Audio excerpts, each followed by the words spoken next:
cerrar este panel con tres chicos integrantes del mundo de los negocios y de la cibernética. Mi primera pregunta para compartir sería, en su opinión, con respecto al incremento y la evolución de los ataques cibernéticos a nivel general. Empecemos a nivel general. Si quieren, comenzamos con Adama, con Marcia. Muy buenas tardes, muchas gracias, Daniel. Bueno, como sabemos todos, especialmente en el último año, pero anteriormente también, los ataques de ciberseguridad han incrementado de forma exponencial y no solamente para empresas grandes y corporaciones, sino evidentemente las empresas pequeñas han sido, o medianas han sido víctimas de ataques de ciberseguridad. Y evidentemente el sector del juego, dado que estamos aquí en nuestra amada industria, también no ha sido ajena a esta evolución, ¿no? Y conocemos bastante casos de operadores o proveedores de juego que han sufrido estos tipos de ataques.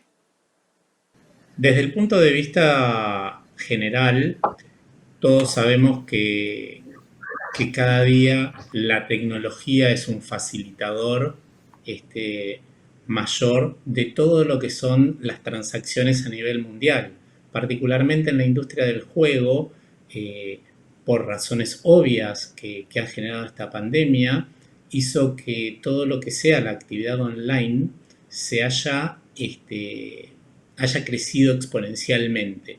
Por ende, todas las actividades no deseadas respecto al tema de seguridad se movieron hacia el mismo entorno, hacia el mismo tema de la seguridad en las redes.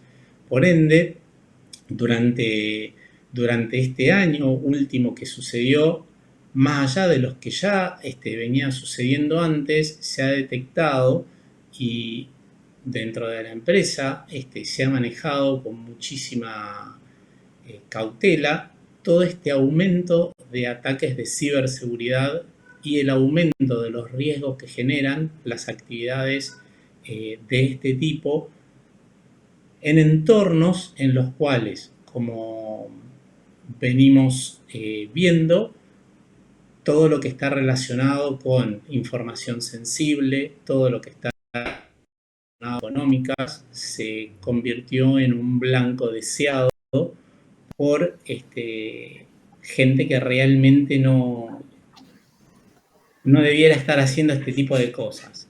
Por ende, la pandemia, la situación del aumento de la actividad por no poder tener actividades en lo que pueden ser los casinos físicos u otro tipo de lugares donde se pueda facilitar el juego presencial, hizo que esto haya aumentado de una manera en la cual se haya tenido que extremar los controles, se haya tenido que prestar muchísima más atención a todo lo que es la ciberseguridad, más allá de que, por lo menos desde la empresa, se venía ya tomando con mucho cuidado y muchísima atención todo este tipo de situaciones. Interesante. Miguel Ángel. Sí, muy buenas tardes o días a todos. Coincido plenamente con lo que han comentado los dos panelistas anteriores. Por aportar algún dato, a fecha de hoy podríamos estar teniendo a nivel mundial unos 4.574 millones de usuarios en Internet, de los cuales más del 50%, 55%, están en Asia. En Europa, casi más que en toda Latinoamérica y África, ¿no? Y este año tenemos aquí, digamos, un hecho relevante, que la igualdad de género ha llegado a Internet. Ya somos los mismos hombres y mujeres los que navegamos por un medio que cuando inició el año 2000 no era muy seguro, pero ahora ya es bastante seguro, ¿no? Lo que sí vemos que el virus este año pues, no ha parado y el cibercrimen tampoco. Digamos, el virus no para, no tiene descansos, trabaja 24/7 y el cibercrimen parece que también. Entonces, la Oficina Europea de Europol pues, ha detectado un aumento significativo de casos de ciberataques, fraudes en Internet y falsificaciones de productos contra el COVID, ¿no? Vemos también que Europol este año ha dado pues, que los delincuentes han adaptado su modelo de negocio rápidamente a las circunstancias del teletrabajo y han sacado provecho de la pandemia. Las redes de crimen organizado han ajustado su modus operandi a las nuevas oportunidades que ha dado el coronavirus, ¿no? Todo el tema del teletrabajo, las empresas distribuidas, la utilización de espacios de coworking. Bueno, esto ha facilitado que el crimen organizado y el terrorismo se impulsen, gracias a que ha habido una gran demanda de este equipo de protección, medicamentos y uso de e-commerce y juego online. Lo que vemos que el porcentaje de incremento de e-commerce en todos los países del mundo pues es superior a 2 cifras. En España estaríamos hablando de un 20 y tantos %. Y el juego ha sido, después de en el e-commerce, el segundo factor más importante de crecimiento, ¿no? Porque también los casinos tradicionales se han adaptado a las puestas online. Entonces, bueno, no solamente el COVID es un riesgo sanitario, sino que es un riesgo en materia de ciberseguridad, claro. Entonces ha aumentado lo que decía la primera panelista, Mercy, a la pyme, a la MIPE y a la gran empresa por el tema del teletrabajo. Y ahí hay muchos agujeros y brechas de seguridad, ¿no? Los problemas de delincuencia en Internet suman y siguen, ya que las policías de diferentes países han detectado aumentos, ¿no?, en esta actividad online, y al aumentar la actividad online, pues aumenta el delito. El delito aumenta pues donde hay más gente, ¿no? En los centros comerciales, en las rebajas, en las fechas de Navidad, pues aquí igual, donde hay más concentración de usuarios, ahí pues hay más posibilidad de que tengas un problema de delito, ¿no? Y la diversión, pues es uno de ellos, el juego es otro, y hay que tenerlo pues como muy, muy claro, ¿no? Entonces, hay que blindar esas conexiones del exterior a esos sistemas que son muy vulnerables y saber que nos enfrentamos a una nueva normalidad que no es tan normal en el mundo online porque las redes han sido saturadas a nivel de operadores, muchos de los operadores a nivel mundial. Si teníamos una saturación o una ocupación de un 20% de la capacidad de las redes en España, estaremos en el 50% ahora mismo, ¿no? Con lo cual, pues la fibra óptica y las líneas que, por ejemplo, en España tenemos que estaban en 500 megas, ¿no?, pues ya están en 1 giga. Y eso ha sido pues incluso un reclamo comercial para los usuarios que tenían que acceder pues vía internet a sus sistemas de información. Con lo cual, resumiendo, el incremento de la ciberdelincuencia ha sido exponencial. A veces es interesante, digo, para poder dimensionar exactamente lo que puede llegar a pasar o lo que es un ciberataque. Si ustedes pueden compartir 1 o 2 casos en forma breve de los que conozcan más recientemente, por ejemplo, en el año pasado, que hayan salido a público, para ver un poco realmente, digo, la dimensión de lo que es un ciberataque y las consecuencias que puede tener, ¿no? Si pueden compartir con nosotros algún caso sería muy importante. Sí, Marcia. bueno, ha habido sin duda muchos casos y muy famosos, eclatante. Uno de ellos es, todos conocemos de SolarWinds en 2020. Todavía creo que se está trabajando para cuantificar el alcance y los daños que este ataque ha supuesto para esta empresa. Pero podemos mencionar otros también, como Marriott. Sabemos que 5.000 usuarios de Marriott han sido expuestos, cuyos datos han sido expuestos durante todo el 2020. Y si volvemos a la industria del juego, uno de los casos más famosos ha sido lo de MGM, donde creo, si no me equivoco, 10 millones de huéspedes han sido, los datos de 10 millones de huéspedes han sido expuestos al riesgo, pero yo personalmente conozco casos de operadores, clientes nuestros de BMM, que han sufrido ataques entre 2019 y 2020. Y esto ha supuesto parar la operación. O sea, estamos hablando no solamente, evidentemente, del perjuicio financiero, que es lo que inmediatamente, ¿no?, se piensa, pero también que es el coste directo. Pero luego hablamos también de los costes indirectos, que son la reputación, ¿no?, evidentemente, que puede llevar a perder los clientes, ¿no? Un jugador puede pensar, ha habido un cyberattack con esta plataforma, ¿puedo confiar? No, me cambio de plataforma, ya no juego más. O sea, los daños son no solamente inmediatos, para definirlo así, sino que pueden perdurar en el tiempo. Y la importancia de responder a lo que son los incidentes es muy relevante en este caso, ¿no? Porque cuanto más rápido seamos en el detectar la intrusión, los efectos serán menores, ¿no? Evidentemente. Seguramente hablaremos de este tema también más adelante durante la conversación.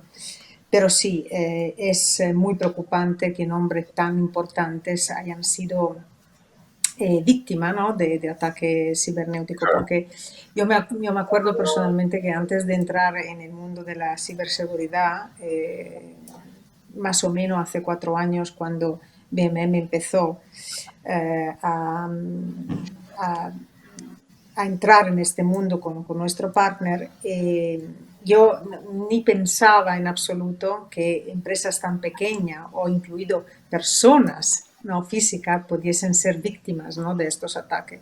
En cambio, has tenido amigos con empresas muy pequeñas que han sido víctimas y un ataque que implica una pérdida para una empresa pequeña de 20, 30, 40 mil euros es un gran ataque para una empresa muy pequeña. Y los daños, bueno, hasta se puede bueno, determinar el cierre, ¿no? de un negocio tan pequeño por una pérdida de este tipo. Así que, bueno, hay mucho ejemplo. Estoy segura que mis compañeros aquí en el panel darán más ejemplo. Gabriel o Miguel Ángel, ¿cómo seguimos con los casos? Capaz que podemos mantenernos en la misma ronda y contarles un poco. En Argentina el tema de los ciberataques habría que separarlos en dos tipos de situaciones. Particularmente, como todo Latinoamérica está en relación a lo que es el juego online en situaciones dispares. Tenemos Colombia, que está totalmente regulado. Tenemos Argentina, que está parcialmente regulado y otras partes en vías de regulación. Y el resto de los países están en una zona, bueno, Brasil está tratando de tomar el mismo camino de regulación. Entonces, todo lo que son los ataques en relación a la industria del juego online particularmente, están muy asociados a ataques desde el exterior en plataformas que normalmente no están localizadas en la región. Sin embargo, para dar casos resonantes, particularmente en la Argentina, el gobierno fue víctima de un hackeo por el cual le secuestraron información, un caso que fue bastante resonante en los diarios, particularmente por ser un ente de seguridad del gobierno, en el cual se le exigía a la presidencia que pagara en bitcoins para que le devolvieran la información sin publicarla. El gobierno obviamente, esto es Vox Populi, el gobierno obviamente no negoció, la información se publicó, no generó un efecto negativo mayor, por decirlo de alguna cosa, pero me parece que es importante lo que mencionó Marcia, que más allá de la cuestión económica, está la cuestión reputacional atrás de un ciberataque. ¿Por qué?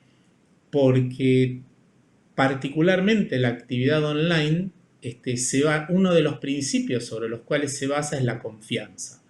Entonces, cuando hay un ciberataque de este tamaño, difícilmente se borre de la memoria de aquella persona que se conecta a una determinada plataforma para participar de este tipo de entretenimientos que se juega online. Entonces, si bien puede haber un impacto económico, yo creo que el impacto económico no es solo por el momento del ciberataque, sino es a largo plazo, también de manera exponencial, como se mencionaba antes, por el tema de imagen de marca o el concepto reputacional que hay detrás de estos ataques.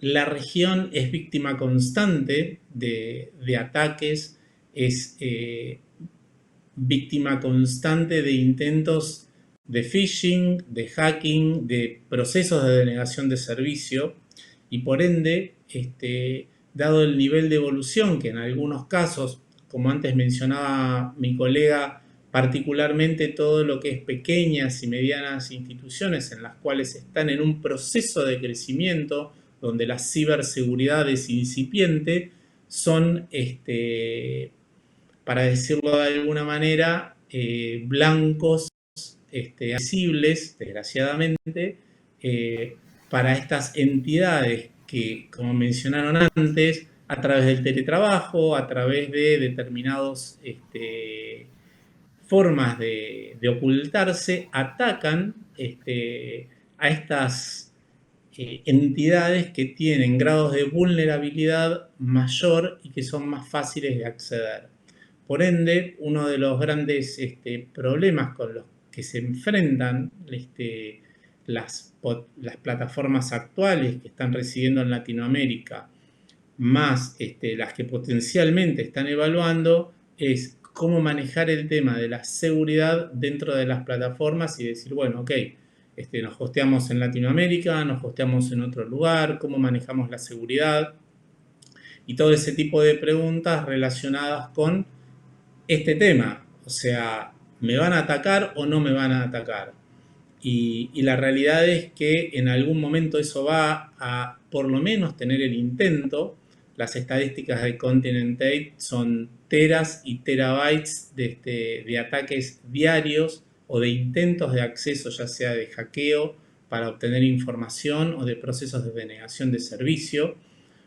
Por ende, no es un tema menor y es un tema para las cuales las empresas que están interesadas en entrar en esta actividad, inclusive para Latinoamérica, donde generalmente la regulación está bajo la órbita del gobierno por entidades que actualmente manejan la actividad lotérica, debiera ser un punto fundamental no olvidarlo y tener conciencia de que a medida que las empresas o las plataformas de juego toman relevancia, la potencialidad de los ciberataques a gran escala aumentan de la misma manera. Así que, en fin, y le cedo la palabra a mi colega, pero es un poco la situación en la región. Gracias, Gabriel. Miguel Ángel. Muchas gracias. Bueno, mi realidad está entre España y Perú. Yo soy un peruano adoptado. Entonces, bueno, de lo más cercano no se escapa nadie, desde empresas pequeñas, estudios contables que han sufrido secuestros informáticos y han ocasionado pérdidas bastante reputacionales por filtraje también de información que no tenía que saltar, grupos gastronómicos que pues, ha habido contingencias con el fisco, multas y perjuicios económicos, generadoras y comercializadoras de energía, ¿vale? Y empresas de coworking. Es decir, digamos que no hay un perfil, claro, todos somos vulnerables a ser atacados y aunque hay patrones de comportamiento por parte de los ciberdelincuentes, pues hay ciudades que se quedan oscuras, ¿no? Como pasó en el gobierno ucraniano hace unos años cuando culpaba a Rusia que había sido la que había cortado el suministro, ¿no? Con un ataque informático. Entonces, bueno, pues son muchas plantas nucleares y centrales eléctricas que han sido, digamos, shut down, ¿no? Y las han tirado abajo, ¿no? También ha pasado eso en Venezuela. Entonces, cualquiera puede cortar un suministro eléctrico, un suministro de gas y dejar desabastecido a varios países, ¿no? Nosotros en Madrid, en la M40, pues hemos tenido carteles que ya han sido hackeados y que me decían, soy el cartel del día y hoy me tomé el día libre, es decir, no trabajo, ¿no? Cosas como muy graciosas. Y luego ibas al siguiente cartel con el coche conduciendo y oías jajaja. También se puede hackear automatismos de señalización. Eso también pasó, por ejemplo, en el aeropuerto en el año 2013 en Los Ángeles, ¿no? En el aeropuerto decía todas las pantallas de vuelo comunicaban a todos los pasajeros que tenían que salir del aeropuerto. Imaginaros la que se ocasionó ahí, ¿no? Entonces, bueno, pues cualquiera puede entrar en un sistema informático de un aeropuerto y poner un mensaje, ¿no? De emergencia o de salida. Imaginaos si pudiesen acceder a la torre de control, ¿no? Y poder cambiar los sistemas que utilizan los controladores aéreos. Posible es posible y el pánico podía ser bastante terrible, ¿no? En junio del 2017, otro ejemplo también desolador, que la gente igual no es consciente, las computadoras de la central nuclear estadounidense en Estados Unidos fueron hackeadas. Al menos se supo de una central nuclear, ¿no? Puede que haya más, no se supo. Pero claro, estamos hablando de cosas muy, muy graves, ¿no? A nivel de salud, pues hemos visto también cómo los sistemas de control de agua, de plantas de tratamiento de agua, han sido hackeadas, con lo cual han podido cambiar la concentración de los químicos para la depuración. Pues ahí puedes, digamos, envenenar fácilmente a una población civil, ¿no? Digamos, todos los sistemas SCADAs, de controles de dispositivos para entrada, salida, de gases, de líquidos o mezclas, pues son susceptibles de hackeo, ¿no? Y generan graves consecuencias. Lo que son los típicos WannaCry o ciberataque a empresas españolas, hemos tenido muchas, Everis, que es una gran consultora, Cadena Ser, empresas de medios, pues fue un ataque en un día, pero que afectó a 7 o 8 compañías, con una media de más de 5.000 o 6.000 empleados, ¿no? Con lo cual, pues ves que hay virus como el RIP, que lo que hizo a un ayuntamiento en España, como el ayuntamiento de Jerez, pues lo tiró abajo. En España hay una ley que obliga a los ayuntamientos y las administraciones públicas a que den los mismos servicios online que en presencial. Si yo puedo hacer un acto, una mediación con mi municipalidad, con mi ayuntamiento, de forma presencial, lo debo hacer igual, exactamente igual por Internet, ¿no? Bueno, pues volvimos al papel por ese virus. Estuvimos unos cuantos días sin sistemas de información en un ayuntamiento de más de 100.000 habitantes, ¿no? Y eso ha pasado en el mes de marzo, hace poquito, en un ministerio, que es el Ministerio Servicio Público de Empleo Estatal, el 11, 12 y 13 de marzo, tuvo que salir el director general, el señor Gutiérrez, en televisión para informar de lo ocurrido, porque fue un escándalo, ¿no? Ahora hay, con la crisis, pues muchos ERTES, pagos a gente que se ha quedado en el paro, pues toda esa población se quedó indefensa, sin poderse dar de alta en los servicios del paro y sin poder cobrar, ¿no? Con lo cual, pues imaginaros cómo salieron los sindicatos diciendo que la institución no había invertido en adquirir sistemas o en inversión tecnológica durante los últimos 30 años y que los sistemas estaban obsoletos. Imaginaros la pérdida de reputación del Ministerio de Trabajo en España, ¿no? Lo que supuso a nivel de salir en todos los telediarios y en todas las planas. Es decir, impactos puede pasar en cualquier momento y sin tener idea y conciencia de que están ahí operando. Y las industrias, como vemos, son casos que en cualquier sector puede venir, porque realmente ya el mundo es digital, todo se controla pues con ordenadores, con chips, con PLCs, y esos son susceptibles de que alguien mande una señal y se abran o se cierran, ¿no? Entonces, el objetivo del atacante se amplía, y más ya con el 5G, a cualquier aspecto de nuestra vida cotidiana. Muy, muy interesantes los datos, los casos que compartieron, y es bien evidente que está desde las cosas más simples como cambiar un display o como que queden en evidencia, digo, socios, por ejemplo, Marriott o de dolos de muchísimo dinero. Muy, muy interesante. En forma breve, ¿cuál serían, en la opinión de ustedes, por lo menos las 3 acciones inmediatas que debería tomar una empresa para ingresar en el camino de cuidar los ataques cibernéticos? ¿Cuáles serían, en forma breve, las 3 medidas que ustedes piensan que serían más efectivas? Empiezo yo, si queréis. Yo creo que la parte de concienciación y vigilancia de las normas en los empleados de las organizaciones pues son una tarea que se debe realizar, ¿no?, en las empresas.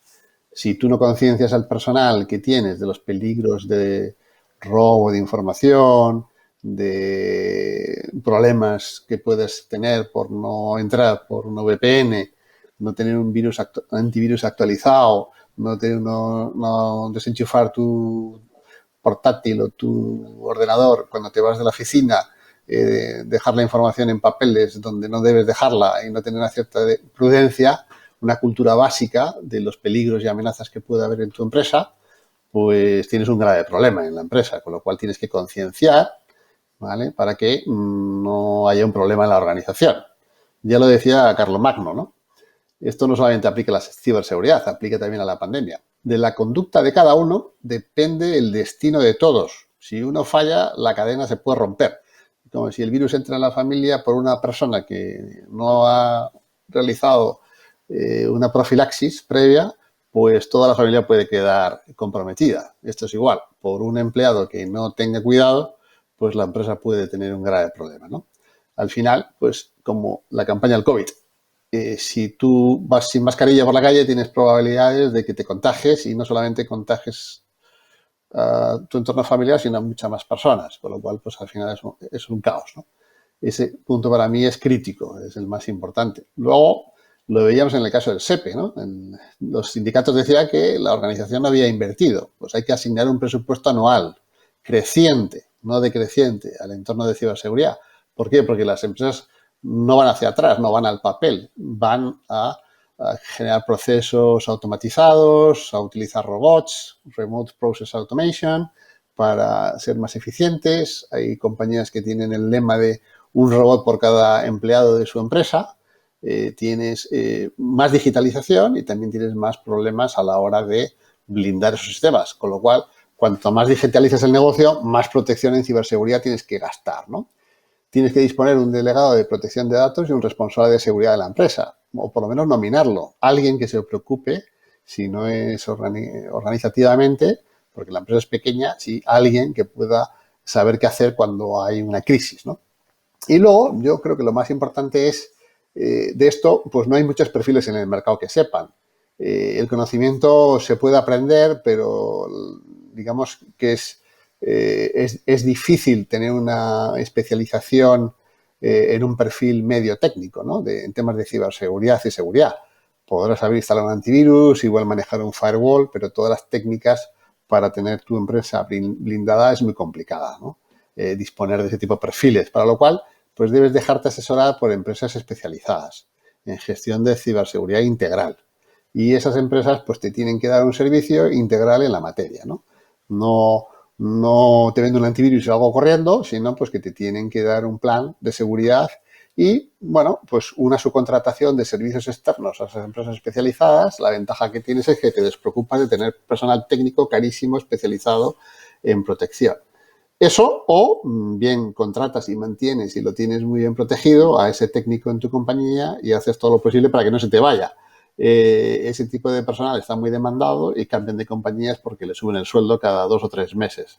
Entonces, es difícil que tú puedas disponer de un personal realmente capacitado en las últimas tecnologías que te pueda dar un servicio de ciberseguridad completo, ¿no? No solamente la ciberseguridad es instalar un producto y ya está, y compro unas licencias de un producto, sino que es realmente una gestión activa, ¿no? Y acorde a cada modelo de negocio en cada empresa, pues requiere un enfoque consultivo diferente. No es lo mismo la ciberseguridad en una empresa de juego que la ciberseguridad en una petrolera, o la ciberseguridad en un banco, ¿no? O la ciberseguridad en una empresa de gaming.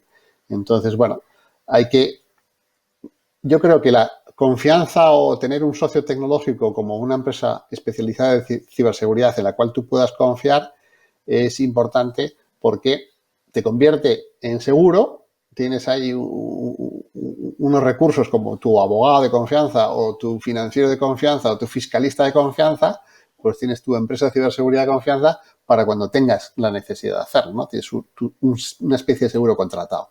Y eso pues te puede convertir a tu empresa como una ventaja competitiva. Si no, pues decírselo a Tesla, los robos cuantificados en millones de dólares cuando gente de la propia empresa pues ha filtrado información a compañías chinas que en muy poco tiempo pues han tenido tecnología de coches eléctricos sin haber hecho la inversión que ha hecho compañías americanas como Tesla, como un simple ejemplo, pero puede haber 28.000 ejemplos más de espionaje industrial en cualquier empresa. O pérdida de clientes porque se han filtrado todos los clientes o la base de datos de ese cliente al exterior. Con esta pregunta yo he ido pensando a algunas reuniones que he tenido en los últimos años antes de la pandemia con empresas, en particular empresas del juego, pero no solamente. Y lo que me llamó mucho la atención era la falta de conciencia. Nadie de estas empresas, y no estoy hablando solamente de empresas pequeñas, sino medianas, incluido grande empresas del juego, en particular recuerdo algunas reuniones importantes en Italia, no tenían en absoluto la conciencia en relación a las amenazas que los ataques cibernéticos representan y la consecuencia, ¿no?, que pueden determinarse a raíz de un ataque cibernético. Entonces, ¿cuáles serían las acciones? Yo creo que una de las primeras acciones que una empresa debería tomar en cuenta es definir el riesgo, ¿no? El riesgo de seguridad y suyo y de sus proveedores, evidentemente. Esto sería muy, muy importante. Analizando su negocio y analizando lo que son las necesidades y los requisitos de cumplimiento. Esto sería un primer paso. En segundo lugar, lo que falta mucho todavía en las empresas, probablemente a raíz del COVID ha habido una aceleración en este sentido, es la definición de una estrategia de seguridad.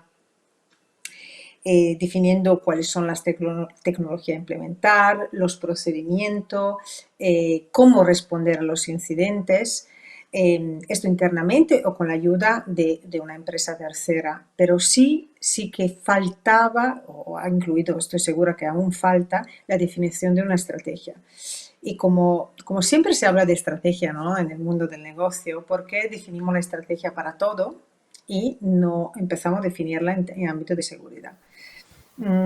Muchas veces me hablé con Chief Technology Officer, Information Officer, que tenían un poquito la presunción de saberlo todo. Y realmente te das cuenta que no hay la seguridad absoluta, ¿no? Sabemos perfectamente que la protección absoluta no existe.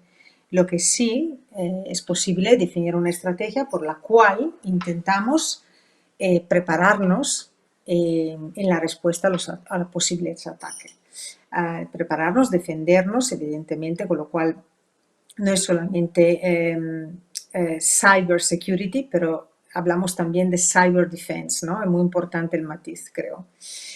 Y luego tercero, y creo no menos importante, es una cultura, establecer una cultura de liderazgo en ámbito de ciberseguridad, ¿no? Como decía Miguel Ángel antes, nosotros podemos implementar cualquier tipo de tecnología, pero al final la conciencia del individuo, en este caso estamos hablando del ámbito corporativo, pero bueno, podemos ir más allá de esto, es súper importante, ¿no? Entonces, como empresas tenemos la responsabilidad de concienciar a nuestros empleados. No es solamente diciéndole hemos instalado este firewall, que todo, o sea, esto es solamente un paso, ¿no?, de los muchos, pero hay que crear una cultura, entonces una cultura se crea a través del liderazgo. Con lo cual, estos sí son los tres pasos. Entonces, para resumir, una definición de riesgo, la definición de una estrategia de seguridad con la ayuda también externa, porque como decía Miguel Ángel, es muy, muy difícil encontrar y sobre todo muy, muy complicado retener personas expertas en este ámbito. Y por fin, una muestra de liderazgo en términos de cultura de ciberseguridad. Gracias, Marcia, muy interesante. Bueno, gracias, Marcia. Gracias a Miguel Ángel. La verdad que ha sido muy, muy detallado todo lo que ustedes explican sobre estos tres requisitos. Y a mí me gustaría hacer un poco de hincapié en lo que mencionó Marcia, porque finalmente la ciberseguridad no va desde abajo hacia arriba, sino que la ciberseguridad va desde la conciencia, desde la alta dirección de una organización hacia abajo derramando en concepto de cascada y por ende convirtiéndose en una cultura organizacional. Me parece que ciberseguridad es parte de un concepto un poco más amplio que se llama seguridad informática. Entonces, si la organización tiene la vocación y entiende que la seguridad informática es parte de una necesidad de negocio, entonces a partir de ahí se derrama obviamente, en una de sus partes, que es la ciberseguridad. Entonces, y insisto con el concepto de cultura, ¿por qué? Porque como decía Miguel Ángel, la cultura derrama en buenas prácticas, que la información de la compañía esté a resguardo, que no quede información confidencial visible en ningún tipo de lugar, ya sea en una carpeta, arriba de un escritorio, un pendrive, lo que sea. Entonces, eso es una cuestión que, e insisto con el concepto de cultura, es algo que se va generando dentro de un proceso de tiempo. Entonces, en ese proceso de tiempo, obviamente, adquirir ese conocimiento que no está en la organización es requerido, digamos que desde afuera especialistas colaboren definiendo normas, procedimientos, buenas prácticas, software requerido, procesos de testeo para asegurarnos de que lo que nosotros creemos que es seguro, lo es realmente. Entonces, por eso aparecen palabras como el ethical hacking y otros conceptos que, sumados a toda la infraestructura de hardware que hoy hay disponible, las redes, los robots que hacen diferentes controles, podemos decir que los tres pilares sí claramente están en crear cultura organizacional, tener un buen apoyo, y el tercero es básicamente una decisión de inversión considerando que la seguridad desde el punto de vista digital o desde el punto de vista informática no va más allá de lo que puede ser la seguridad de uno en su casa, porque todos echamos llave a la puerta. ¿Por qué? Porque consideramos que lo que está adentro es valioso. Y creo que la ciberseguridad, entre otras tantas cosas, debiera apoyarse en un concepto tan simple como ese para, en vez de tener que lamentarse y tomar acciones una vez que se produce algún ciberataque, de manera proactiva, invertir para que después las pérdidas no sean lamentables. Porque como hablábamos hace unos minutos atrás, normalmente la imagen reputacional, los daños económicos son para empresas particularmente de juego, donde, como todos sabemos, la competencia es grande, está constantemente cambiando, creciendo, mejorando, ofreciendo formas muchísimo más atractivas de poder integrarse en este entretenimiento en línea, particularmente en esta situación de pandemia, como ya todos venimos mencionando, hace que el jugador sea una persona muy apetecible en términos de participación. Y en ese medio, proveer un entorno seguro lo que da es esta continuidad de que cada vez que un invitado entra a mi casa pueda disfrutar de todo lo que yo tengo de manera segura. Por eso estos tres pilares creo que son fundamentales para algo que me parece que todos queremos, y es que esta industria crezca de manera segura y siga siendo un entretenimiento que permita a todos los que desean sumarse disfrutarlo sin tener tener la duda de qué va a pasar con lo que estoy haciendo, si me van a sacar los datos, si no me lo van a sacar. etcétera. Y, en fin, ese es el punto de vista. Gracias, muy interesante. Una pregunta combinada. Voy a combinar dos preguntas. Vamos. Los ataques cibernéticos generalmente son por temas de dinero o por temas de información, ¿tá? Pero quizás uno también lleve a la otra. O sea, una vez que uno haciendo un ciberataque, digo, puede ingresar a una empresa para robar datos, también puede existir el dulce de que también se puedan robar otro tipo de cosas. Entonces, que si hay estadística o si hay datos firmes de que una vez que se ingresa a una empresa, ¿tá? Después los ataques continúan, obviamente digo, hasta que se descubran, ¿no? Pero se dan ese tipo de casos, digo, hay conocimiento en las empresas que hacen esos análisis de que existan ese tipo de acciones. Nosotros lo que hemos detectado es que generalmente los ciberataques se pueden medir o por lo menos hay tres grandes verticales. Una es relacionados con el terrorismo, con el hecho de hacer algún tipo de propaganda o con el hecho particularmente de hacerle daño a una plataforma. Por ende, la remuneración no viene por lo que puedan obtener de la plataforma, sino por un potencial tercero o por el mismo deseo de quienes están haciendo el ataque.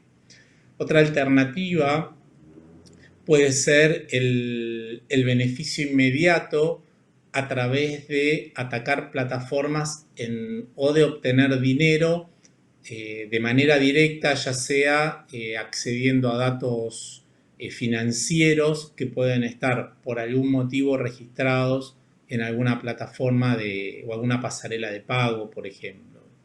Y después hay otro que es, y tal vez de ahí podemos sacar dos, que es el tema de los datos.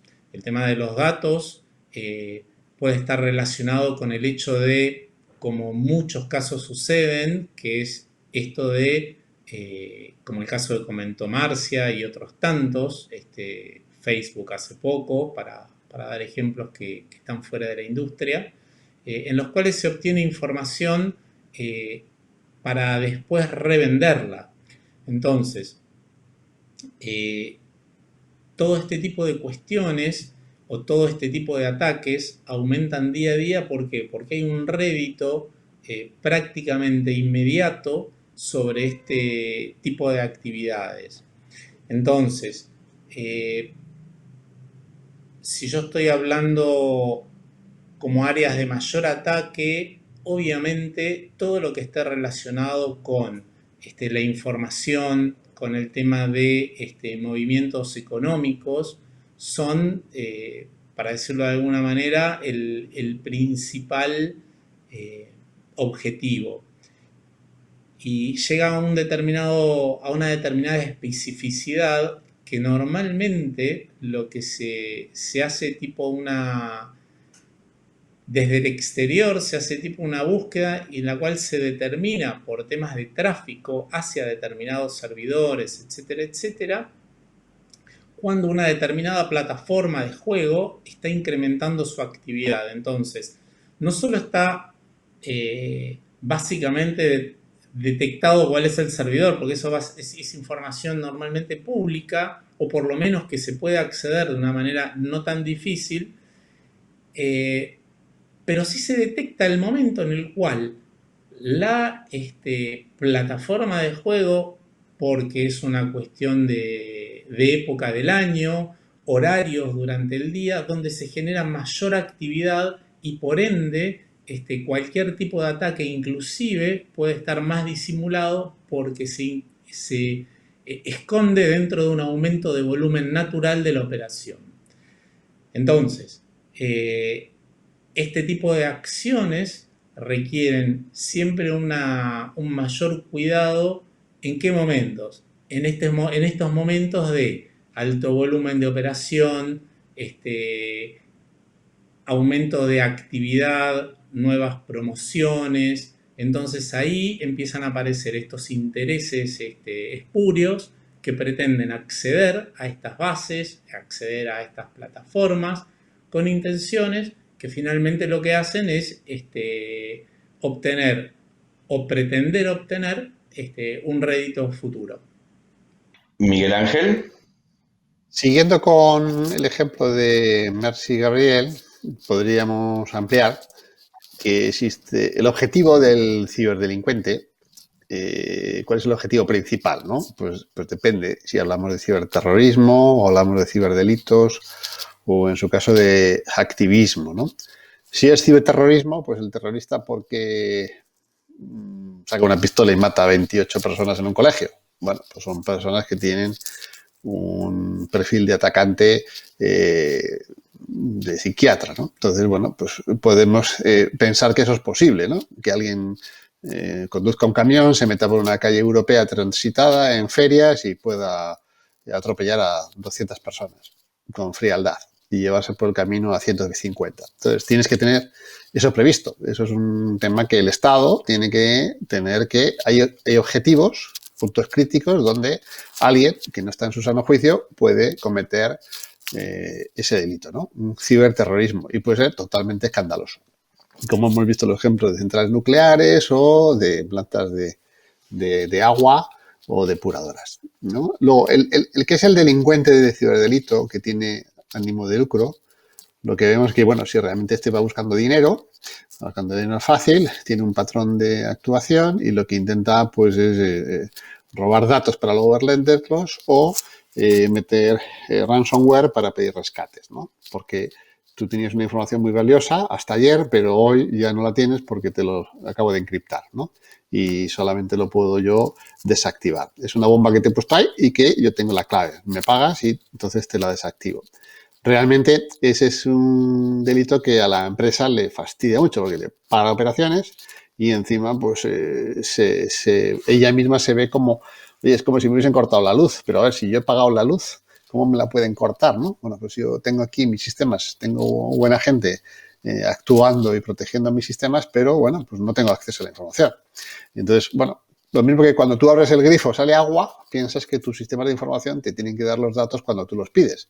Pero pasa que alguien llega por el camino y te pone un palito en la rueda y resulta que la organización se para y has vuelto otra vez al papel. Entonces, si tienes ese miedo de volver al papel y de dejar todos los procesos digitalizados que tenías porque no eres capaz de recuperarlos, pues es que no tienes una buena política de seguridad. Ese miedo lo tienes que tener medido y controlado y depurado, ¿no? Entonces, bueno, ese ciberdelito es el más peligroso desde mi punto de vista para las empresas y el hacktivismo, pues bueno, pues estos son ya movimientos de masas y de perfiles que lo que hacen es, pues cuando hay una medida social que, como en Egipto, ¿no? Que derrocaron el gobierno a través de las redes sociales, pues se lo cargaron, ¿no? Y los hackers pues se unieron a una causa social.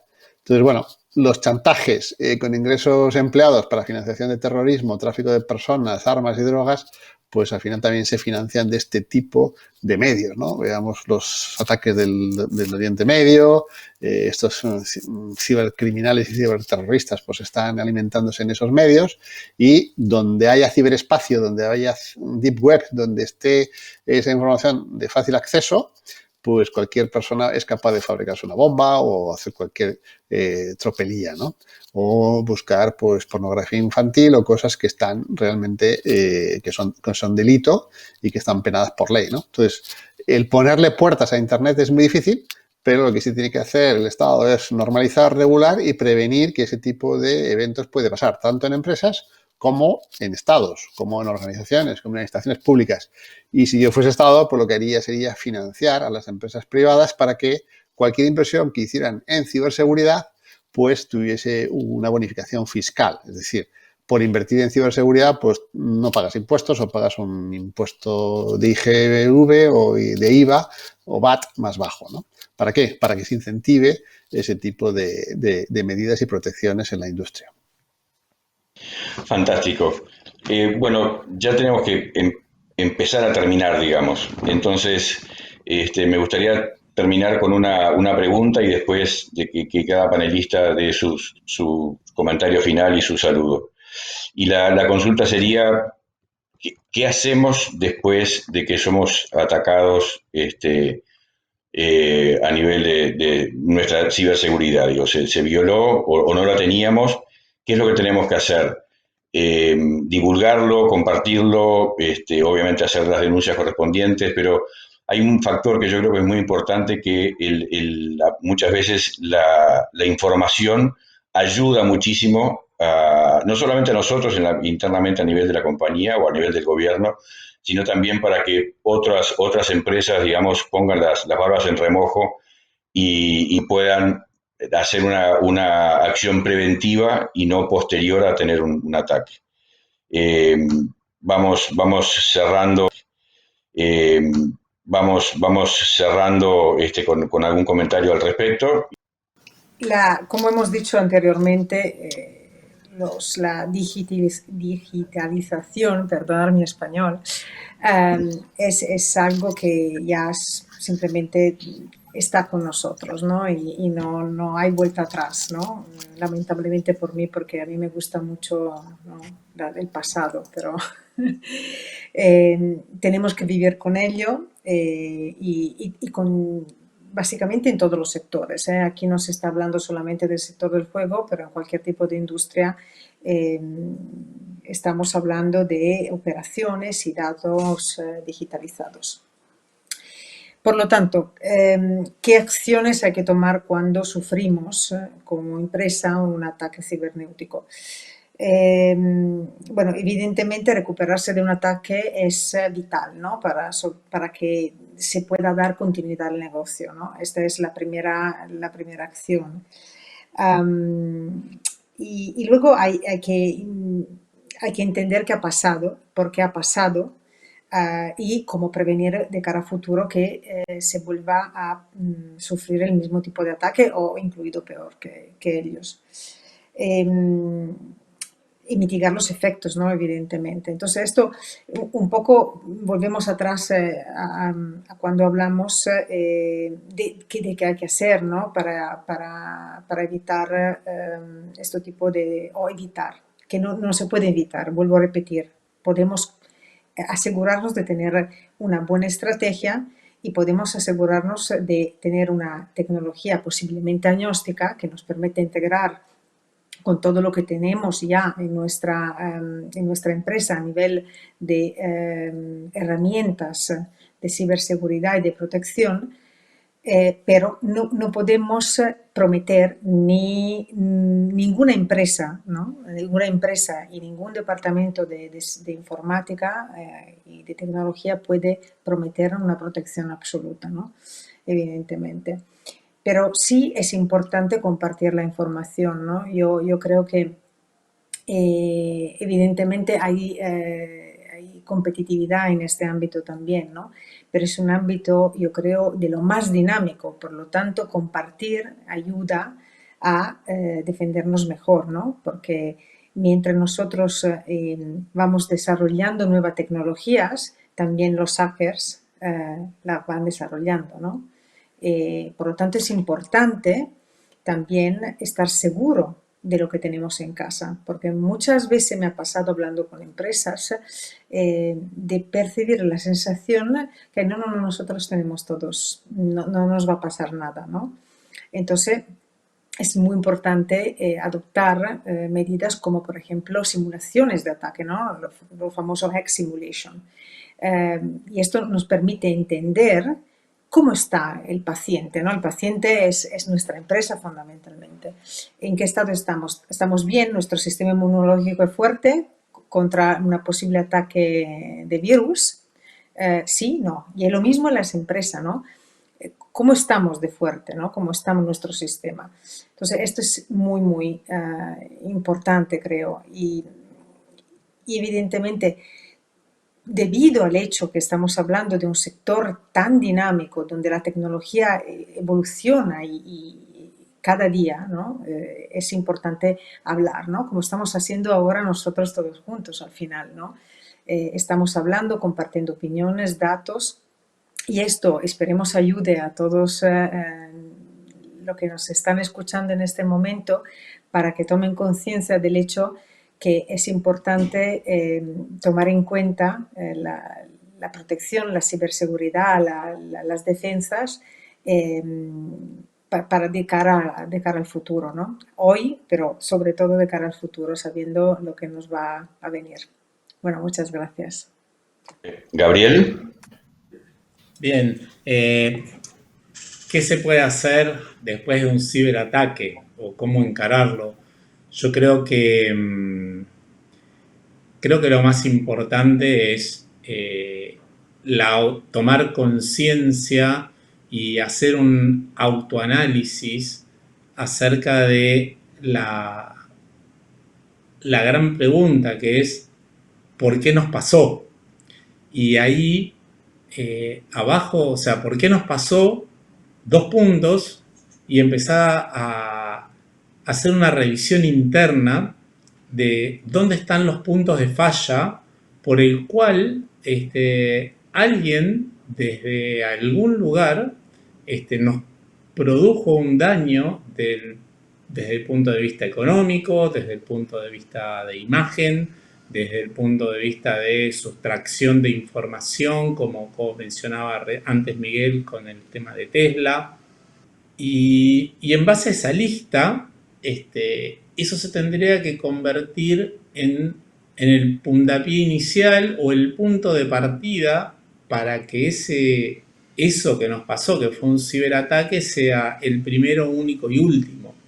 Entonces, si yo puedo hacer esa autocrítica y reconocer que evidentemente en algún lugar hubo un fallo, trabajar en esas mejoras, porque tal vez la organización tiene la cultura de seguridad correspondiente, la organización invierte en infraestructura, la organización tiene algún tipo de asesoría externa.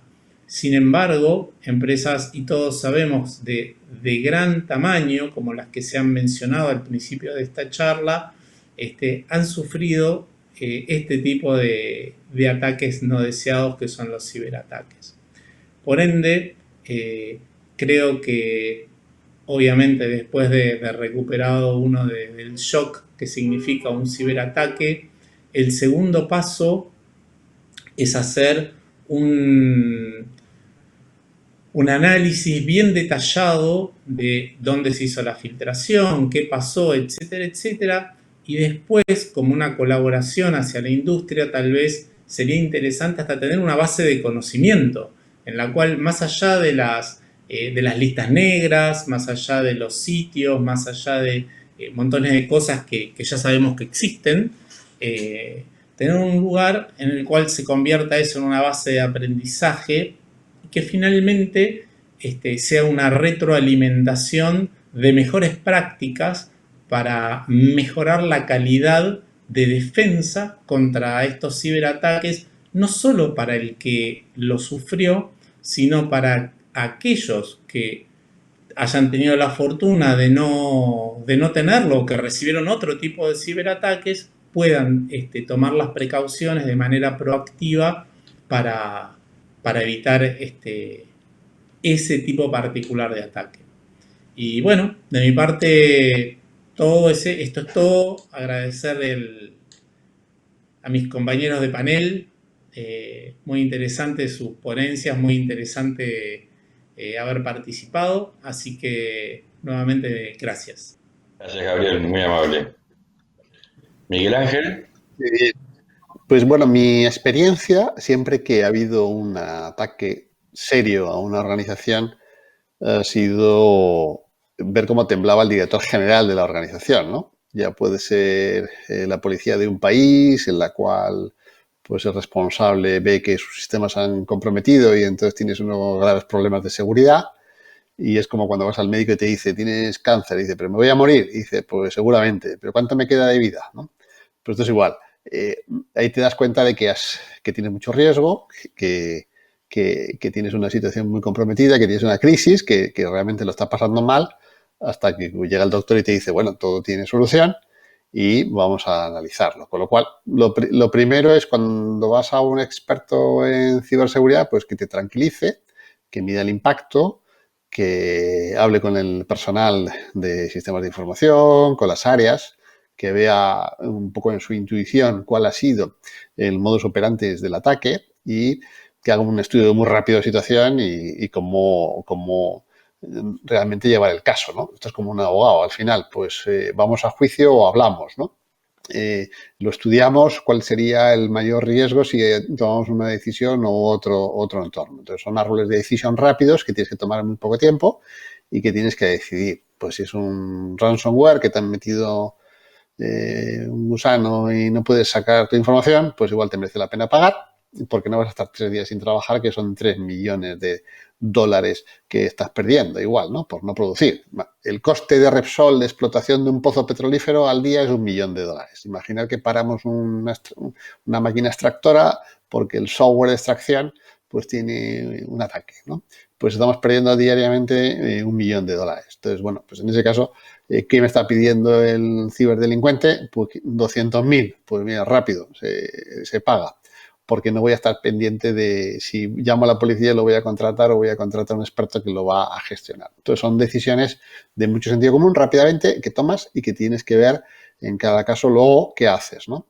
Hemos visto casos como el de Everis, Telefónica, que hemos comentado anteriormente, donde ahí no te puedes callar, ahí tienes que destapar la verdad porque son tus propios empleados los que están ya hablando en redes sociales o entre ellos. Son 5.000 empleados que tienen un mensaje de su director general que no arranques el ordenador porque se propaga el virus o se propaga el efecto devastador de la intrusión que tenemos, ¿no? Entonces, bueno, pues ahora están en prensa y en redes sociales.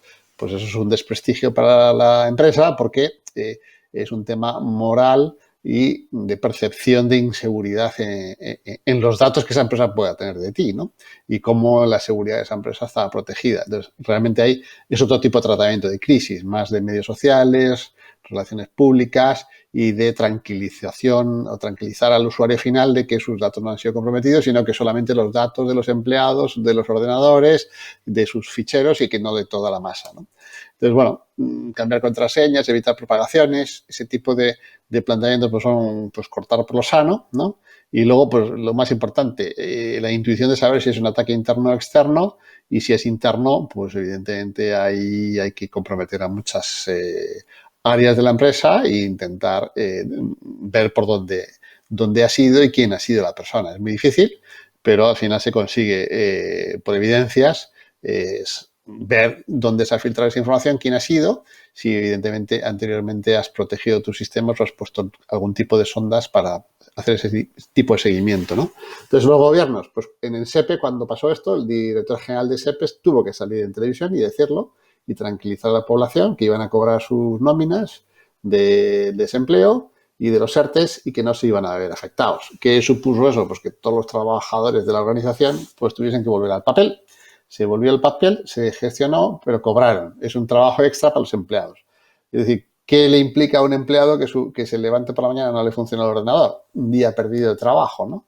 Bueno, pues imaginaos si tenemos que volver al papel. Una organización donde todo está en digital, en base de datos. Entonces, es difícil tomar una situación en frío de qué pasa después de un ciberataque, pero si es un organismo público, pues evidentemente denunciar rápidamente a los organismos y evidentemente a los organismos de control, y en su caso a la policía. Si es una empresa grande, pues el propio departamento de informática, contratando a estas empresas especializadas, son capaces de ver por dónde tienen que ir. Yo no lo propagaría porque al final es reconocer que tienes un grave problema de seguridad en tu empresa y estás haciendo el efecto llamada, ¿no? Para que vuelvan a intentarlo y que salgas otra vez colorado de los papeles, ¿no? Entonces, realmente, ¿qué hacer después de un ciberataque? Es realmente mucho sentido común y pensar que hiciste mal no gestionando un presupuesto para esa partida, porque pensabas que nunca te iba a pasar. Y resulta que ahora va y te ha pasado. Entonces, cuando te miras el espejo y dices, joder, si lo tenía que haber hecho, pero no lo hice, ¿por qué? Pues quedas como muy mal, ¿no? Pues ese lavado de conciencia es, a partir de ahora, pues tengo que poner una persona aquí competente en el cargo con un presupuesto para que esto no vuelva a pasar. Y esa es la mayoría de los casos se arregla con una mayor inversión. Muchísimas gracias. También. cerrando los comentarios, muy interesantes los comentarios realmente. Agradezco el tiempo y la dedicación a esta reunión. Gracias como me tocó moderar esta reunión. Me la han hecho fácil, no he tenido mayores complicaciones. Muchísimas gracias a Elizabeth y todo su equipo. Y bueno, esperemos en encontrarnos en algún otro panel con estos temas que son tan interesantes e importantes. Con esto damos fin a este panel. Les agradezco de vuelta a Marcia, Gabriel, Miguel Ángel por sus aportes. Reitero que han sido más que interesantes y yo creo que muy nutridos, digamos, para los escuchas. Por acá terminamos Muchas entonces. Gracias y buenos días a todos. Gracias. gracias. Muchas gracias. Saludos. Un gusto. Saludos. Adiós. Saludos.